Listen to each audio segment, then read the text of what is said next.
Ça veut dire quoi choisir tout? Faire rimer ses aspirations pro et perso, faire des choix en conscience, les réévaluer quand c'est nécessaire, approfondir sa connaissance de soi, agir là où on le veut et on le peut, être en lien avec les autres. Bienvenue dans Les Équilibristes, le podcast qui vous aide à imaginer et vivre l'équilibre des temps de vie qui vous convient, en identifiant et faisant de la place à ce qui compte pour vous.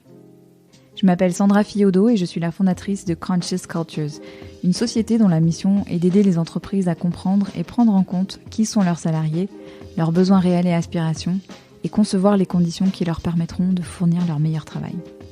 Si vous aimez les équilibristes, pensez à vous inscrire à ma lettre numéro d'équilibriste que j'envoie 2 fois par mois pour partager anecdotes et ressources sur les sujets que nous abordons dans le podcast.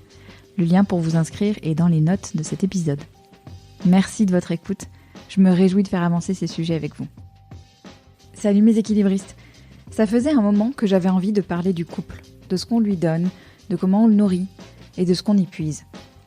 Swazig Castelnerac, mon invité du jour, s'est donné pour mission d'accompagner les couples pour qu'ils continuent d'aller bien.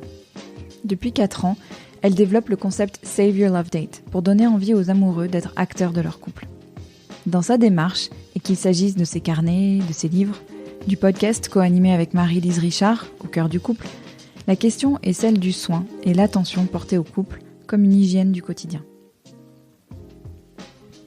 Avec Swazig, on a beaucoup parlé d'amour, bien sûr, de manière d'éviter que le couple soit toujours le dernier servi dans un quotidien intense entre enfants et travail. On a parlé de la notion de faire équipe, de double carrière et des moments à deux qui permettent de garder, de nourrir le lien. Et on a aussi beaucoup parlé d'elle, de la manière dont elle a construit sa carrière, par étapes et de concert avec celle de son mari, de la manière dont ils se sont aidés au moment où la carrière de l'un ou l'une nécessitait des ajustements chez l'autre. Et Swazig nous raconte aussi comment, d'une idée très intuitive, d'un sujet de passion, elle a créé son entreprise.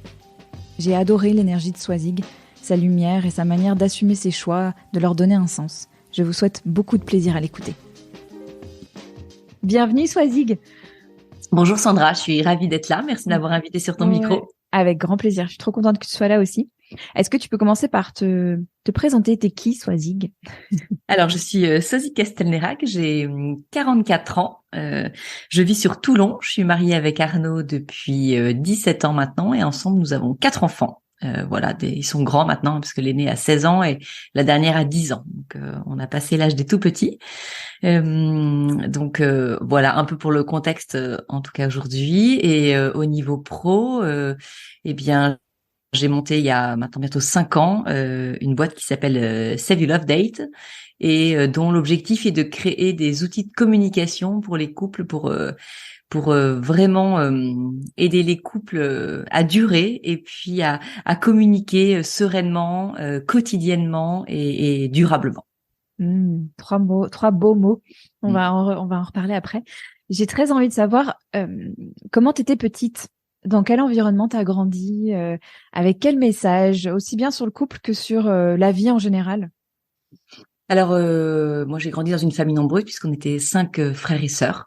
Donc, avec vraiment, on habitait La Baule, donc en bord de mer. Donc, je dirais quand même une enfance assez privilégiée, assez cocooning, et avec une grosse ambiance de famille. Moi, j'étais la 4e, donc avec 2 grands frères, une grande sœur. Donc ça, c'était vraiment très chouette parce que les souvenirs de mon enfance, c'est vraiment les jeux avec eux, les disputes, bien évidemment, mais ça a vraiment beaucoup marqué mon enfance. Les amitiés aussi beaucoup. J'ai toujours aimé avoir beaucoup d'amis.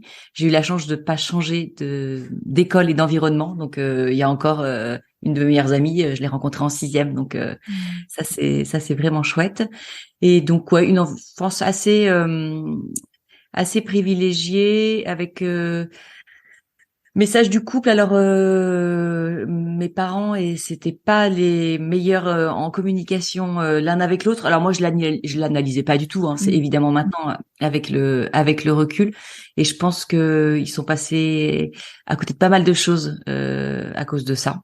Ils s'aimaient. Je parle au passé parce que mon père est décédé maintenant il y a assez longtemps et donc c'est sûr qu'ils s'aimaient, mais je pense que ça aurait pu être une relation beaucoup plus sereine si, alors je me dis s'ils avaient eu des outils. Donc là, on va se dire, oh là, j'ai monté ma boîte pour réparer le coup de mes parents. Pas du tout, parce que c'est quelque chose dont voilà, je parle très sereinement, dont je me suis détachée. Mais c'est avec le recul, évidemment, quand on me pose la question que je peux porter ce regard. Mhm. Et sur la vie en général, par exemple sur la place du travail, la place de la famille, la place de soi. Alors, c'était vraiment clairement, il y avait la place de la famille, Mm. ça c'est sûr.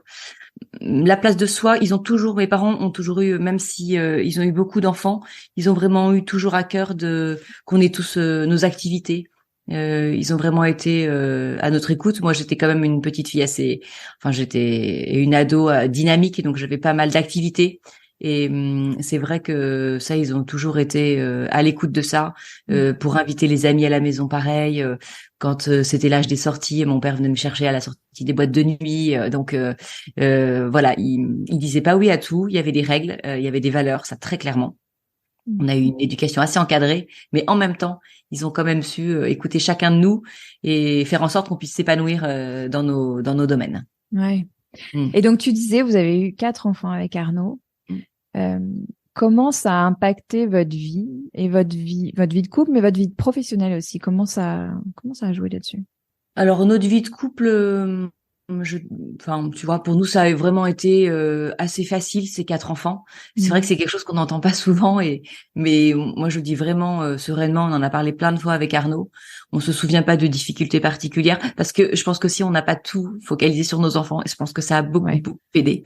Ouais. Ils se sont pas sentis au centre de nos vies, hein, même si on les a beaucoup aimés, on s'occupait d'eux, mais il n'empêche qu'ils n'étaient pas ça n'a pas été des moteurs pour nous, pour notre couple, voilà. Donc, je pense que ça a vraiment facilité les choses. Donc, un impact plutôt positif sur notre couple.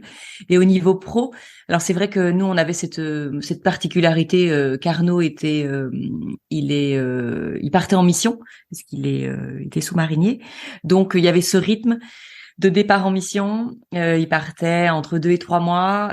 Donc moi, je me retrouvais à la maison avec les enfants et mon travail. J'ai eu la chance de pouvoir télétravailler, en fait. Ah ouais. Ouais, bien avant tout le monde, Ouais. puisque ça, c'était, je vous parle de ça, du coup, il y a déjà 16 ans. Mm.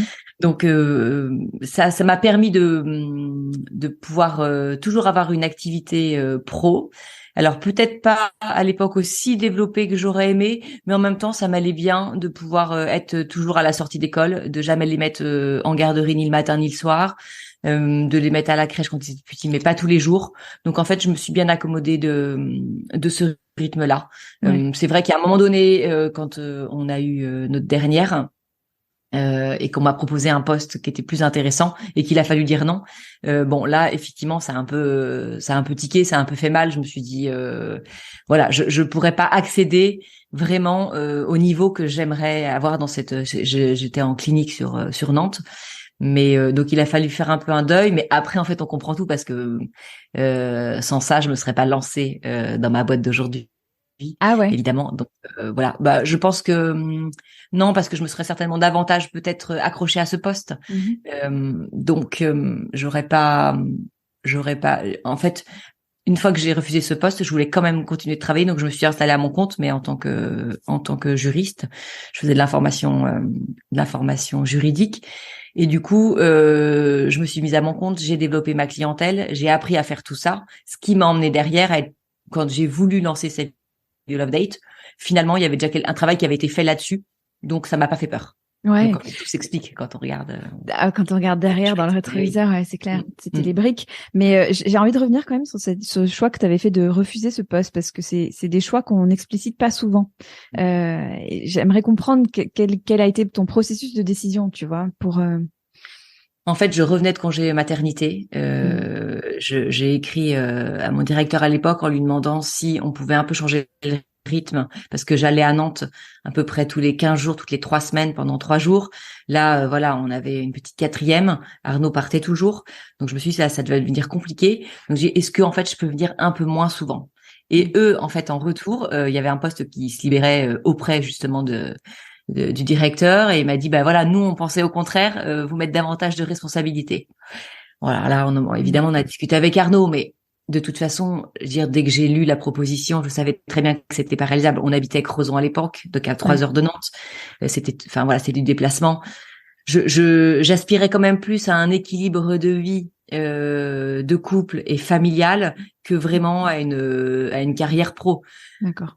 Donc, mais en fait, ce qu'il a fallu jouer dans le couple à ce moment-là, c'est pouvoir dire, bah, tu vois, en fait, pour ta carrière à toi, je sacrifie un peu la mienne. Ce qui n'était pas forcément la meilleure façon de faire parce que c'était assez injuste parce qu'en fait, moi, j'ai toujours accepté sa carrière, j'ai toujours accepté son rythme. C'est quand même lui qui faisait vivre majoritairement le foyer. Enfin voilà, j'ai jamais rechigné sur quoi que ce soit enfin de ce qui pouvait nous être imposé de sa vie pro. Donc voilà, avec le recul, je me dis c'était pas forcément très malin de la jouer comme ça, mais c'est vrai que et pour en avoir parlé avec beaucoup de femmes, notamment de militaires, c'est quelque chose qu'on peut avoir tendance à reprocher un peu à nos maris, c'est le fait d'avoir toujours à suivre les mutations, du coup de se sacrifier parce que c'est difficile. On peut travailler, mais d'évoluer du coup dans sa boîte, c'est plus difficile, c'est plus contraignant en tout cas. Mais et en plus je l'ai jamais regretté. Mais bon, c'est vrai qu'à ce moment-là j'ai senti qu'il y avait quelque chose à accepter et qu'il fallait aussi travailler dans le couple. Alors peut-être que c'était aussi d'attendre de la part de l'autre un merci en disant bah oui, je conçois que effectivement pour toi t'as pas eu la carrière que t'aurais aimé et que tu méritais parce que tu m'as suivi. Et c'est vrai que je l'ai entendu. Et en fait, quelques années plus tard, quand il a fallu faire l'inverse et que ça a été à lui de refuser un poste pour moi, il l'a fait. Donc en fait, voilà, et ça a demandé de parler, d'expliquer, de bien communiquer. Ouais, super intéressant ce que tu racontes parce que on voit le piège de la rancœur et du fait d'en vouloir à l'autre et que vous avez évité. On va sûrement en reparler.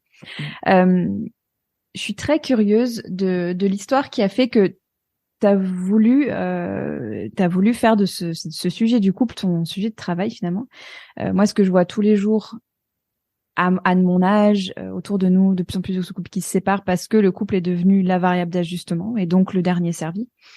Qu'est-ce qui fait que tu t'es dit, là, il y a vraiment un gros sujet, j'ai envie de travailler là-dessus. Qu'est-ce que ça a été quoi pour toi, le cheminement? Bah vraiment, ça a été notre environnement en fait, d'amis et de famille.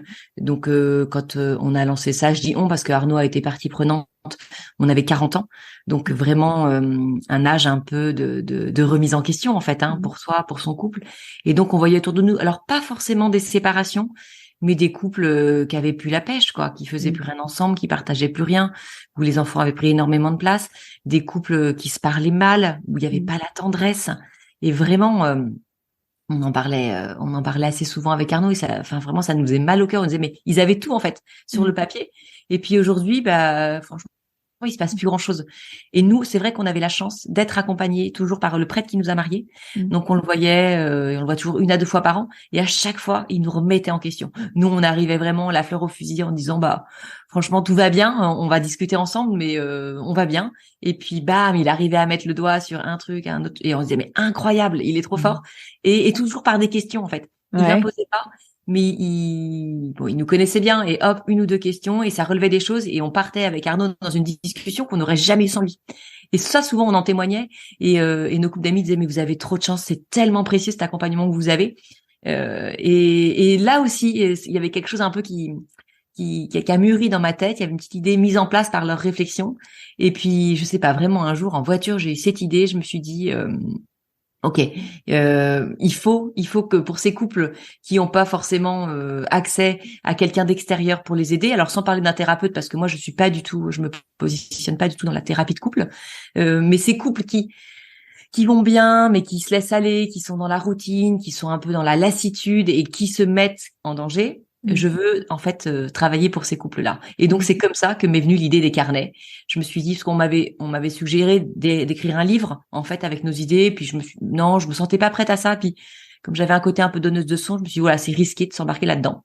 Et puis des livres, il y en avait déjà quelques-uns, quoique très peu en fait. Il y avait beaucoup sur la séparation, sur les difficultés, mais assez peu sur l'entretien du couple. Mais en fait, à ce moment-là, je me suis dit, ce que je veux, moi, c'est que le couple il soit acteur. C'est pas qu'ils soient passifs dans une lecture, c'est que ils soient là l'un en face de l'autre, les deux membres du couple, et qu'ils se parlent et qu'ils aient réfléchi au sujet duquel ils vont parler. Que quelque part, je leur donne une trame. C'est un peu le tiers. Les carnets, c'est un peu le tiers discret dans la relation, mais qui va venir les bousculer, qui va venir les sortir de leur zone de confort, qui va venir leur permettre de parler de choses dont ils ne se parlent plus, de se dire des choses qui ne se disent plus. Donc, tout aussi positif que parfois des choses qui sont un peu plus douloureuses à entendre, mais il faut y aller aussi parce que tout ce qu'on met sur le tapis, faut pas se leurrer. À des moments un peu critiques comme ça, d'âge 40, 50 ans, ça revient bien évidemment. Donc, voilà, c'était pas tout à brosser dans le sens du poil, mais pour remuer aussi. Et voilà. Et je voulais vraiment que le couple cachette qui se lance dans l'aventure Save Your Love Date se dise ok, maintenant c'est à nous de jouer. Notre couple, il nous appartient. Il est unique. Il y a personne d'autre qui pourra le bosser que nous. Donc, on se prend en main et on agit.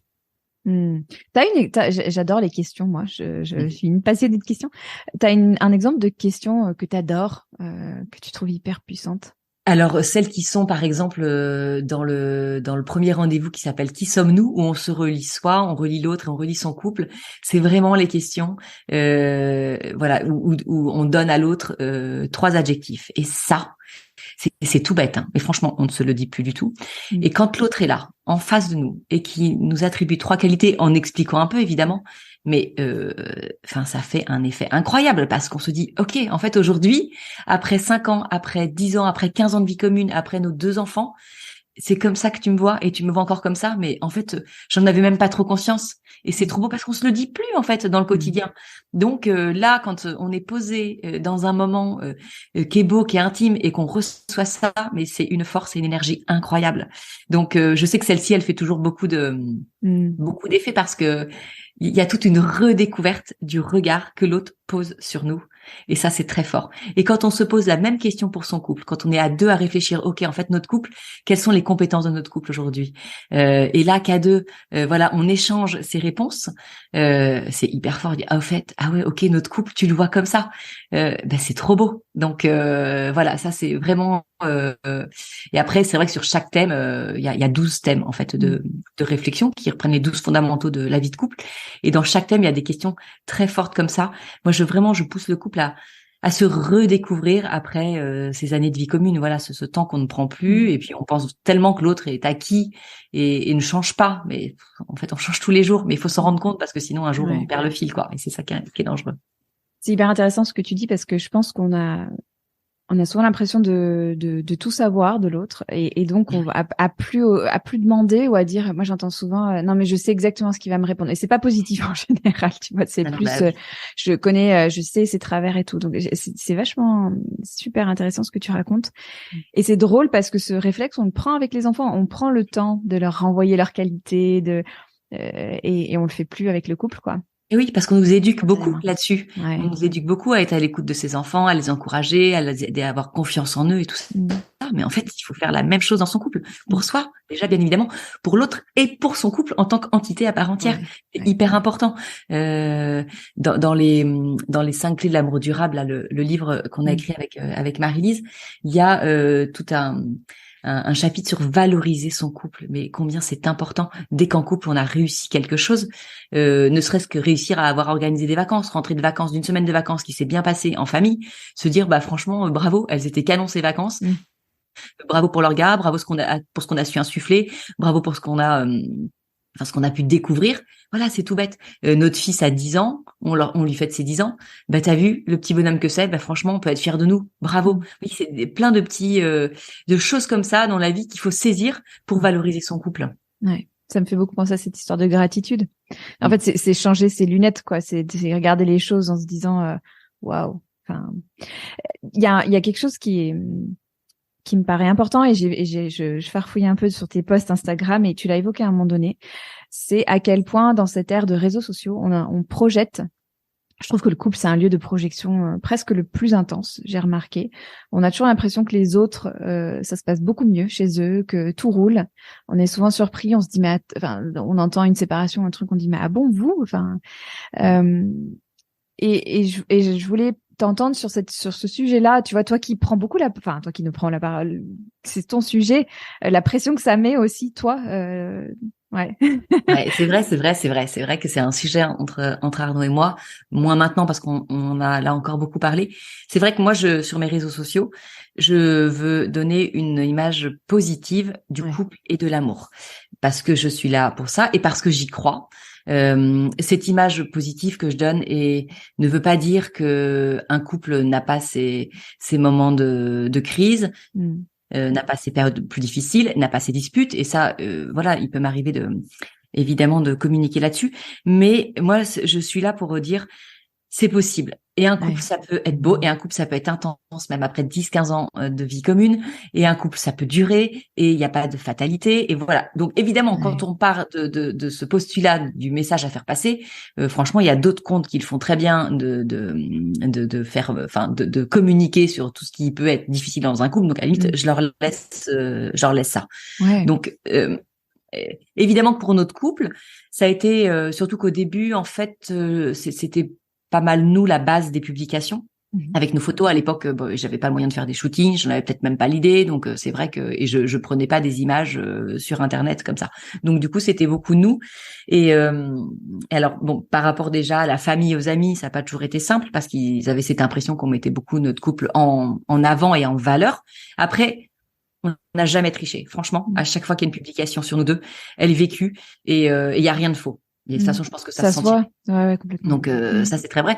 Et franchement, j'ai pas peur de dire aujourd'hui que on a une vie de couple qui est belle, qui est Mais équilibrée. oui. Je ne me sens à l'abri de rien. Je ne me sens à l'abri absolument de Mm. rien. Et Arnaud non plus. Mais en fait, comme on est attentif à ça, on est aux aguets. Ça nous maintient dans une tension très positive. Mm. Et du coup, on est un couple qui va bien. Et je Mm. pense qu'il faut oser le dire. Alors, ça fait peur un peu, et puis ça peut paraître très prétentieux, mais à la limite, bon, maintenant, ce que pensent les gens, je m'en fiche complètement.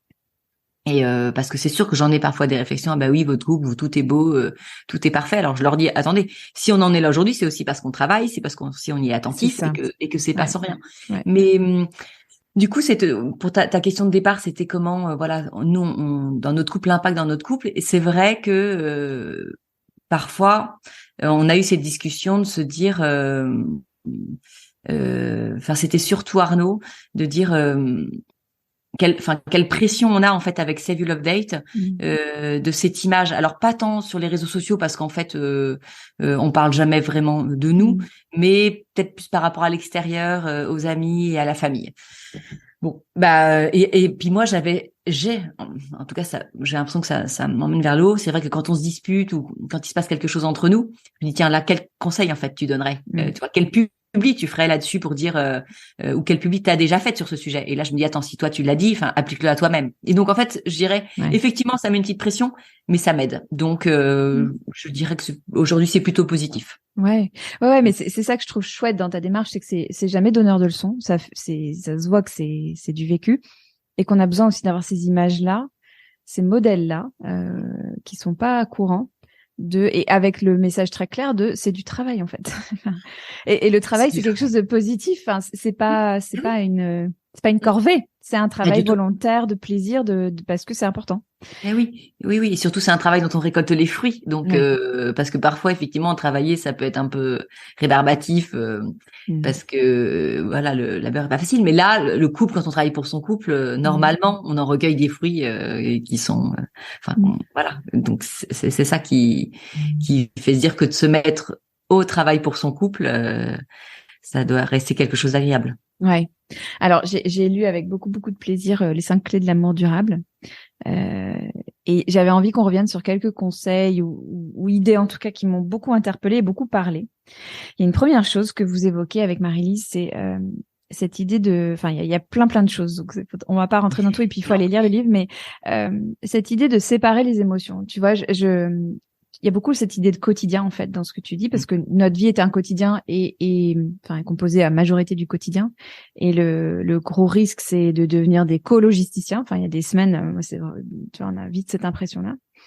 Et donc de séparer les émotions qui sont issues d'autre chose que le couple de ce qu'on vit dans son couple. Donc on a une journée pas agréable, il se passe des trucs pas chouettes au boulot, enfin peu importe, et on rentre le soir et on ramène ça et on injecte ça dans la relation qui elle n'avait rien demandé.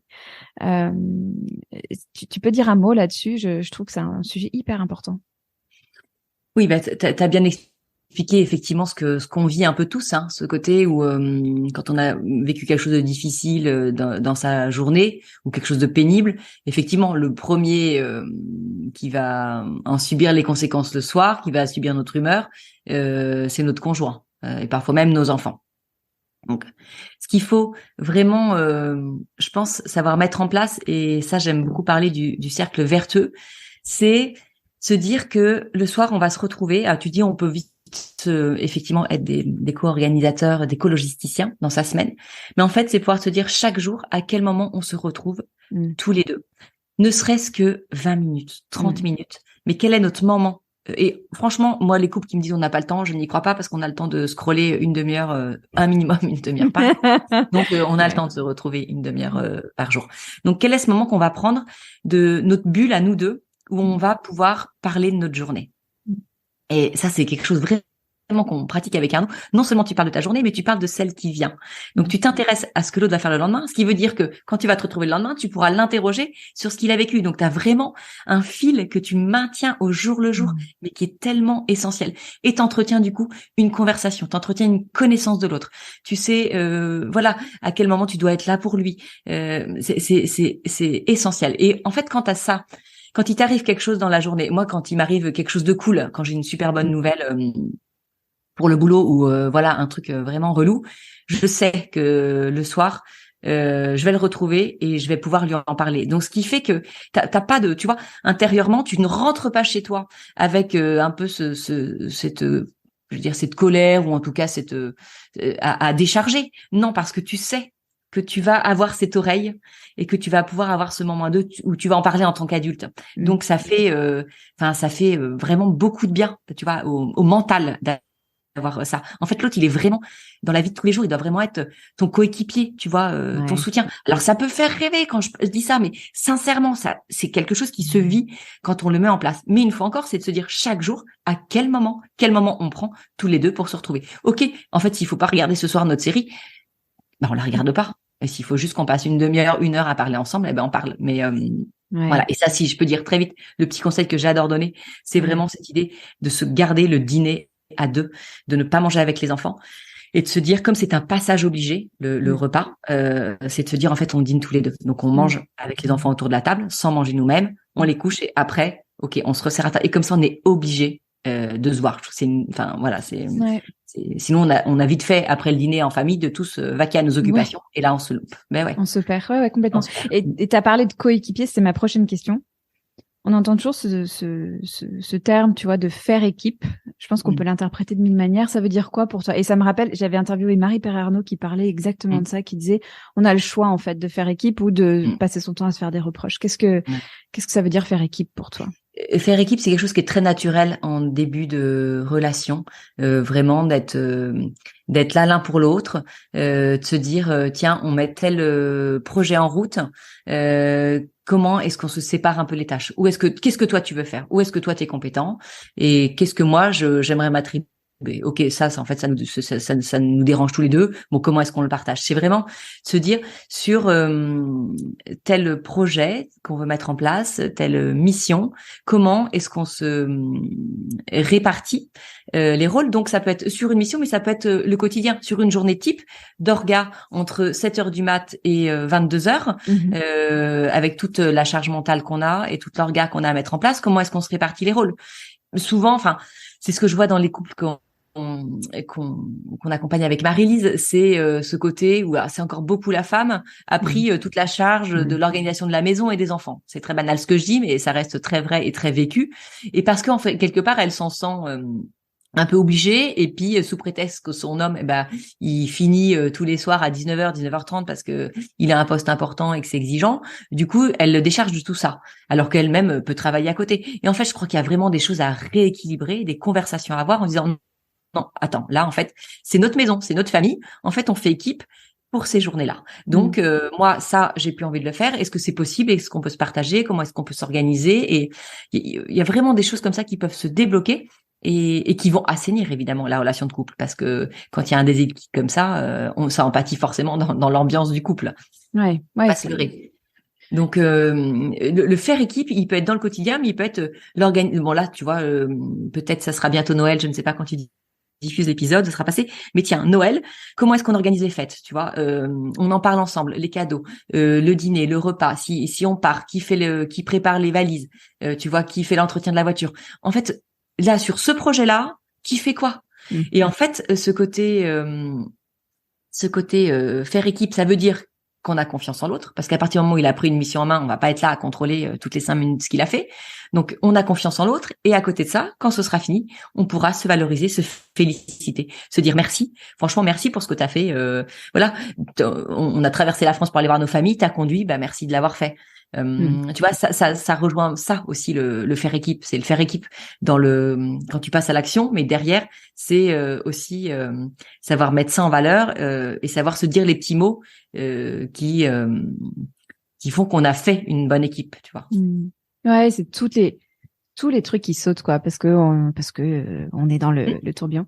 Il y a un mot que tu as employé qui est hyper important et qui, je trouve, est vraiment ce qui ressort dans tout ce que tu communiques, c'est la place de la tendresse. Ah oui, mais ça, c'est évidemment que c'est un essentiel pour l'équilibre du couple, parce que la tendresse, et ça peut être une faille qui se creuse vite dans un couple et qui peut vite porter à l'adultère, parce que cette tendresse qu'on va pas trouver dans son couple, le jour où on trouve quelqu'un d'autre qui va bien vouloir nous la donner, bah on va être happé, parce qu'on a tous besoin de cette tendresse.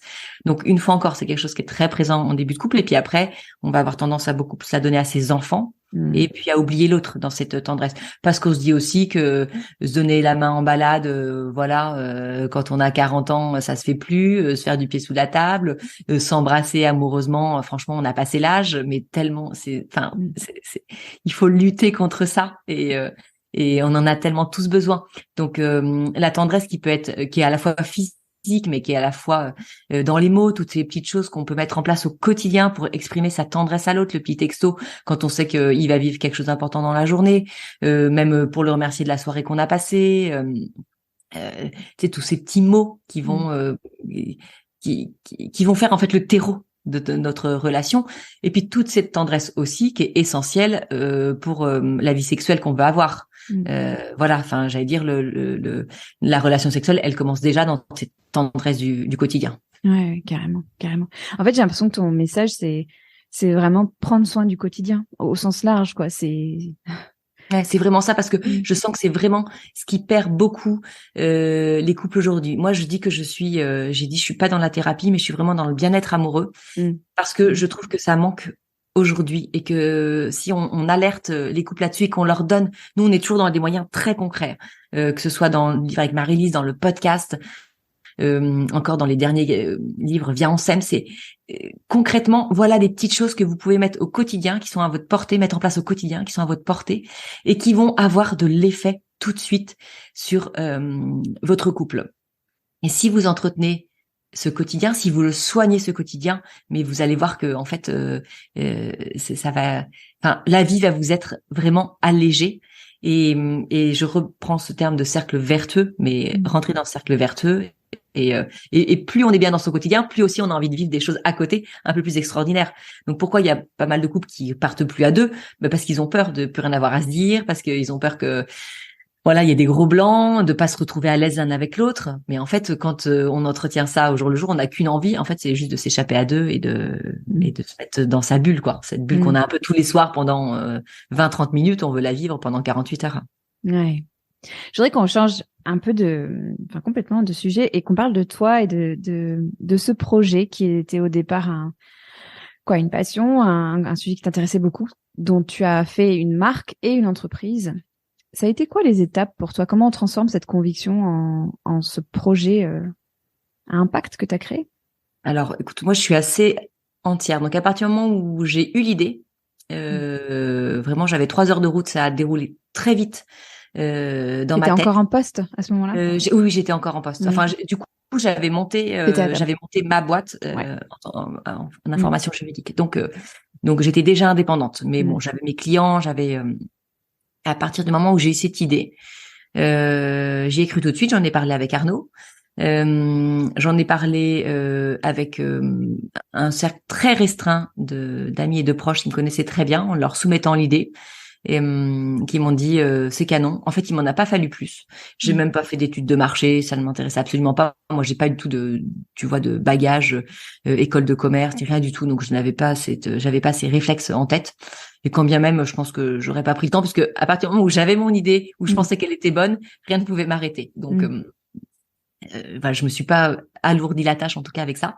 Et puis, en fait, j'ai eu la chance. J'ai eu la chance, mais bon, je pense que c'est un autre sujet, mais ça se provoque, que tous les voyants soient ouverts. Donc, voilà, j'avais l'idée de travailler, par exemple, avec telle illustratrice. Elle me disait, OK, j'avais l'idée d'une amie qui pouvait m'aider sur la communication. C'était OK. Enfin, tu vois, même quand il y avait quelque chose qui clochait, j'en parlais à quelqu'un et hop, j'avais une solution. Et en fait, tu te dis, OK, en fait, je suis alignée. C'est que le projet, il est là, il est pour moi. Donc, j'ai pris carnet, crayon et c'est parti. Je me suis inspirée de notre vie, tu vois, des thèmes essentiels. J'ai lu beaucoup, j'ai écouté des émissions, j'ai écouté des podcasts, bien évidemment, parce que j'avais fait des études de psycho en parallèle de mes études de droit. Donc, bon, j'avais un peu déjà cette appétence, mais il n'empêche que c'est pas un sujet que j'avais jamais travaillé, en tout cas dans le détail. Mais je suis partie de ce qu'on vivait, de ce qu'on avait connu, de ce qu'on avait mis en place, et puis j'ai enrichi avec des paroles d'experts. Donc du coup, c'était hyper riche. Enfin, pour moi, j'adorais ça vraiment, et je faisais ça en plus de mon travail. Donc heureusement que ça me passionnait. Ouais. Et voilà, petit à petit, ça s'est écrit. Je m'étais mis une deadline, tu vois, du 17 juin, parce que c'était notre anniversaire de premier baiser avec Arnaud, donc c'est une date qu'on aime beaucoup. Et ce qui fait que ça me laissait 6 mois, en fait, pour tout concevoir. Et ça a été très bon, je pense, d'avoir cette deadline, parce que j'étais obligée d'y aller, en fait. Je pouvais pas m'endormir, je pouvais pas me poser 10 000 questions non plus, je pouvais pas tout remettre en question. C'était là, il fallait y aller. Donc, le fait d'avoir comme ça, un créneau assez restreint, ça a été, je pense que ça a été très bénéfique. La première brique, c'était quoi? Cette deadline, c'était pour lancer le premier. Les premiers, les 12 rendez-vous pour booster votre couple. En fait, Ouais. je n'avais même pas pensé à autre chose. Pour moi, je me lançais avec ça. Et je n'avais pas imaginé les autres carnets derrière. C'est ça que j'adore, tu vois.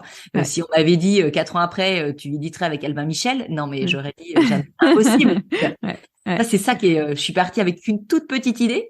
Et en fait, aujourd'hui, voilà, tu vois, j'ai 3 carnets, j'ai 2 livres, donc un podcast. Enfin, et ça, j'aime bien ça, tu vois, ce côté.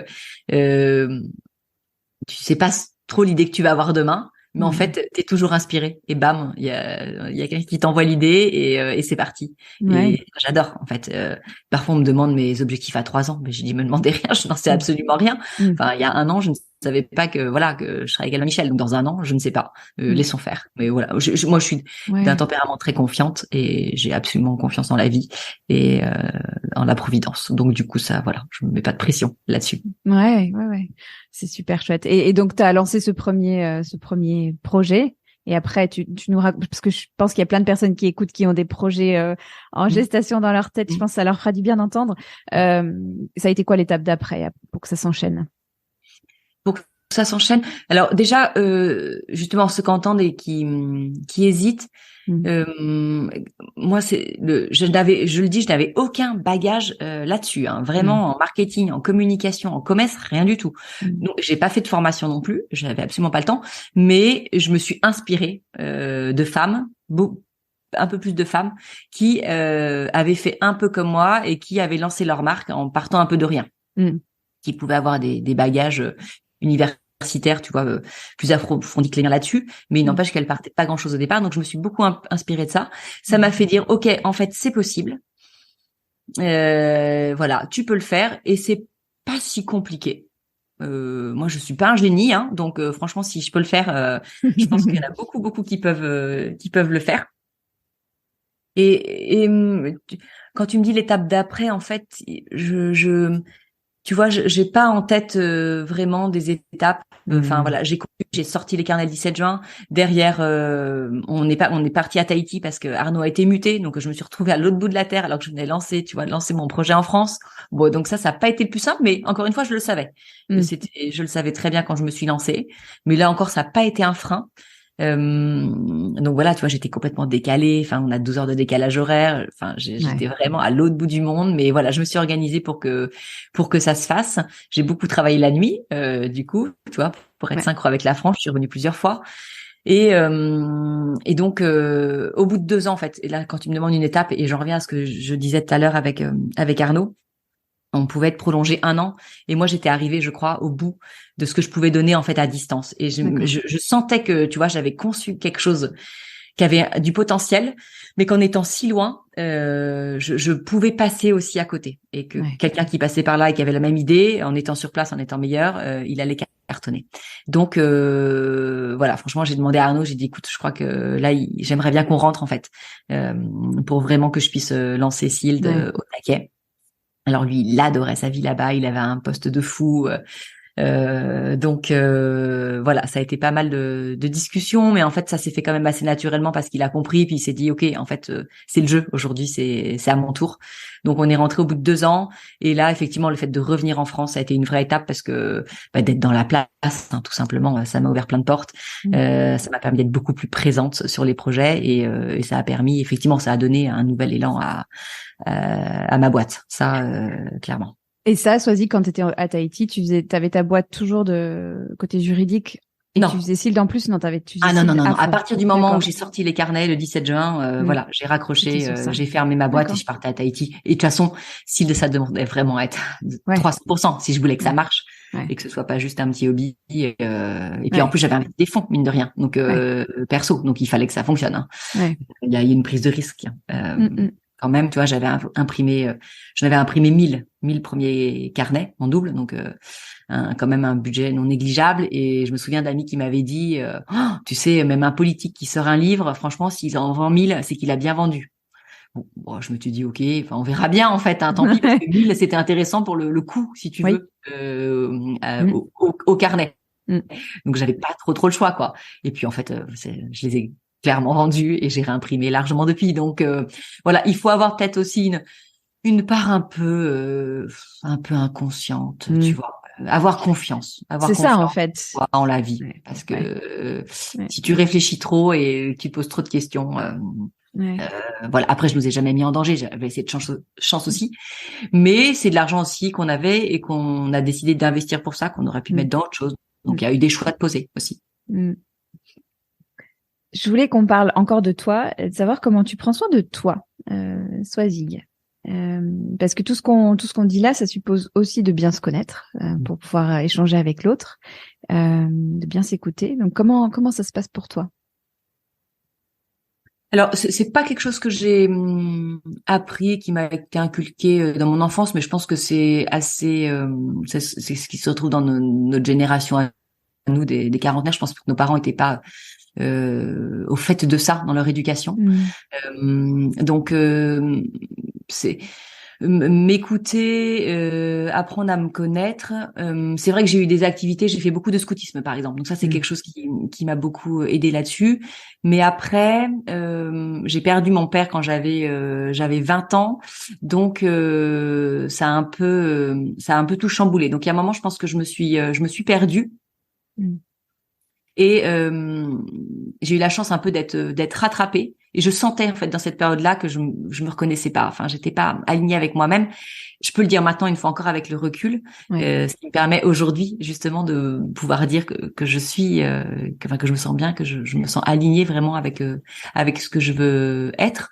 Mais du coup, enfin pour dire, c'est pas quelque chose qu'on m'a appris, j'ai pas fait de lecture dessus, mais encore une fois, ce prêtre qui nous a mariés un jour m'a conseillé de faire un travail avec un psychologue. Donc moi franchement, ma première réaction ça a été de dire non, certainement pas, j'en ai pas besoin, enfin je vais très bien, je suis mariée, j'ai des enfants, on est heureux. Et donc il m'avait dit, et je le redis beaucoup, il m'avait dit justement, puisque tu vas bien aujourd'hui, fais-le.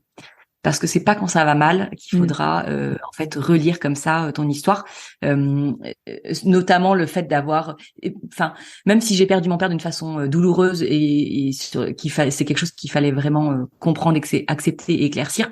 Il y a de toute façon son enfance, le rapport à ses parents, à ses frères et sœurs, c'est passionnant à relire.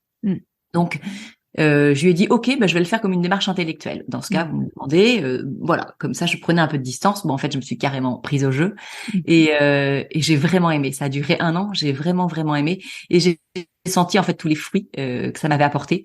Et je pense que voilà, depuis, je peux mettre vraiment des mots sur voilà sur qui je suis, sur ce que je veux et assumer en fait. Enfin voilà, assumer le regard des autres. Je m'en fiche complètement. C'est des choses dont vraiment je suis détachée. Donc, je sais aujourd'hui prendre du temps pour moi, je sais m'écouter, voilà, sans en faire trop, sans en faire pas assez. Enfin, voilà, je pense que j'ai un bon équilibre, mais voilà, je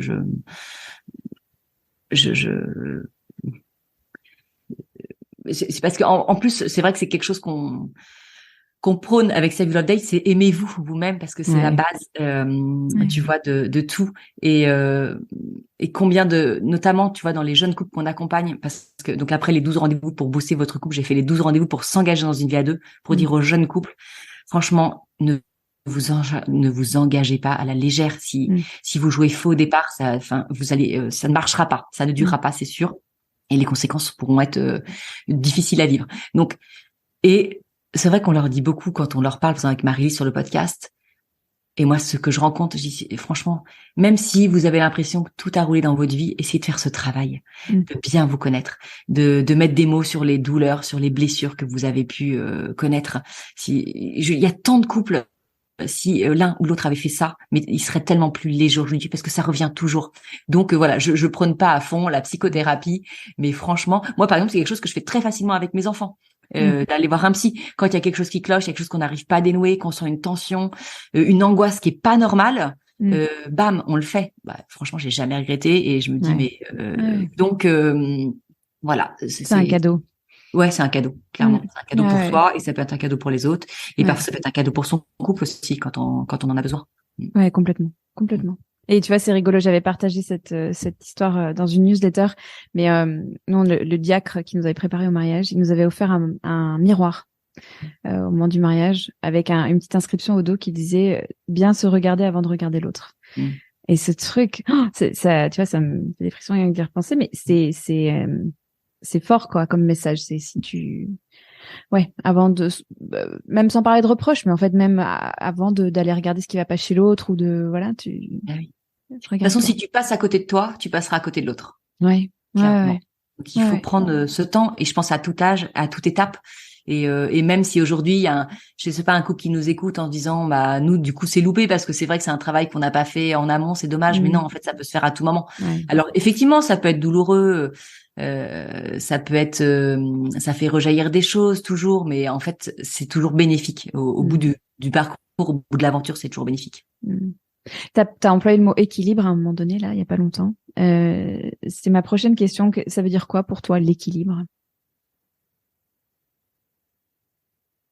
L'équilibre, je dirais que, en tout cas, si je le reporte sur une journée ou une semaine, c'est le temps que tu as pu accorder à toi, à ton couple, à tes enfants, à ta famille, c'est encore différent, à ton travail, à tes loisirs, à tes amis. Tu vois, c'est sur la semaine du lundi au vendredi, sur le week-end, comment tout ça est bien ajusté et comment le dimanche soir, tu regardes ta semaine ou le 1er décembre, tu regardes ton mois de novembre et tu te dis, OK, en fait, ouais, l'équilibre, il a été maintenu. Moi, je le vois beaucoup dans la répartition du temps et des choses vécues. L'équilibre. Parce que c'est le sujet qui est fondamental, je vois bien dans les vies de couple, c'est le temps. Toujours on n'a pas le temps. En fait, donnez-vous le temps. Donc du coup, c'est vrai que je suis assez sensible à ça, à la répartition du temps. Et c'est pas toujours très équilibré d'ailleurs, mais en fait, le fait de relire et de se dire OK, ben là, je sens que cet enfant, par exemple, et là, on lui a pas donné assez de temps sur ce mois-ci. Enfin, voilà, c'est lié à un enfant, un couple, à des amis. On est passé à côté d'eux alors qu'ils en avaient besoin. On leur a pas donné assez de temps. Enfin, voilà, la question d'équilibre, en tout cas, moi, c'est ce qu'elle évoque en moi. C'est très parti au temps. Ouais. J'ai une dernière question pour toi, Swazig. C'est de savoir de quoi t'es fière. Je pense que je suis fière de là où j'en suis aujourd'hui. Tu vois, à 44 ans, ce que j'ai pu mettre en place à tous les niveaux. Tu vois, je suis très fière de mon mari, je suis très fière de notre couple. Je suis fière de nos enfants, de la façon dont ils progressent. Je suis très fière de nos amitiés, tu vois, de ce qu'on entretient. Et je suis fière de ce qu'on a bâti. Tu vois, on vient de retaper une maison, j'en suis fière. Donc, en fait, je suis fière de ma place aujourd'hui, tu vois, que j'occupe dans cette vie. Ouais. C'est beau, ça. Ça peut paraître prétentieux, mais et encore une fois, je suis une nana qui est très positive, donc j'ai pas de mal à dire, sans complexe, de quoi je suis, fière. Toi, il y avait une amie l'autre jour qui on parlait à plusieurs femmes et elle disait, est-ce que vous pensez qu'on peut dire qu'on est fondamentalement heureux? Est-ce qu'à un moment on peut se dire, ok, là je suis vraiment profondément heureuse. Je lui dis bah oui, là tu vois, je me prends la question et ouais, là je peux te dire oui. Et en fait, ça fait peur de dire ça, mais oui, aujourd'hui je peux te dire que je suis profondément heureuse. Et ça m'a surpris en fait cette question, ouais, mais c'était très intéressant comme discussion. Ouais. Donc voilà, c'est parfois on n'ose pas dire parce que ça fait peur. Il y a une pudeur, il y a une peur, et puis tu vois, j'adore cette question parce qu'à chaque fois j'ai des réponses totalement différentes. Et j'avais interviewé Christophe André et qui disait qu'il n'était pas à l'aise avec le mot fier parce que il avait toujours cette sensation de qui ça va heurter en fait, parce qui mon bonheur va rendre malheureux parce que ils n'ont pas accès, parce que voilà. Et je trouvais ça très délicat comme réponse et en même temps c'est très personnel. Il y a des gens qui ont vraiment beaucoup de mal avec ce mot de fierté et d'autres en fait il y a de quoi, enfin on se le dit pas assez, je pense. C'est d'où cette question, mais on regarde pas assez de quoi on. Alors fier, il y a peut-être d'autres mots, hein, mais ce dont on est heureux, reconnaissant. Voilà. Oui, et puis ça peut être fier, effectivement, ça peut être un très beau mot, c'est pas forcément péjoratif ou prétentieux. Ouais. Mais fierté, ça peut aussi ramener à la gratitude. Je suis fière de cette place dans ma vie, mais merci en fait, merci la vie. Voilà, de m'avoir posé ici aujourd'hui et de me permettre de vivre ça. Donc voilà. Et fière aussi d'une évolution, tu vois, de ce que tu décris un peu. Merci beaucoup, Swazig. On mettra Merci Sandra. tous les liens pour découvrir. Plaisir. Ouais, pareil, partagez. On mettra tous les liens pour aller découvrir ce travail formidable que tu fais pour les auditrices et les auditeurs, parce qu'il y en a et on leur dit coucou. Merci Swazig. Merci à toi.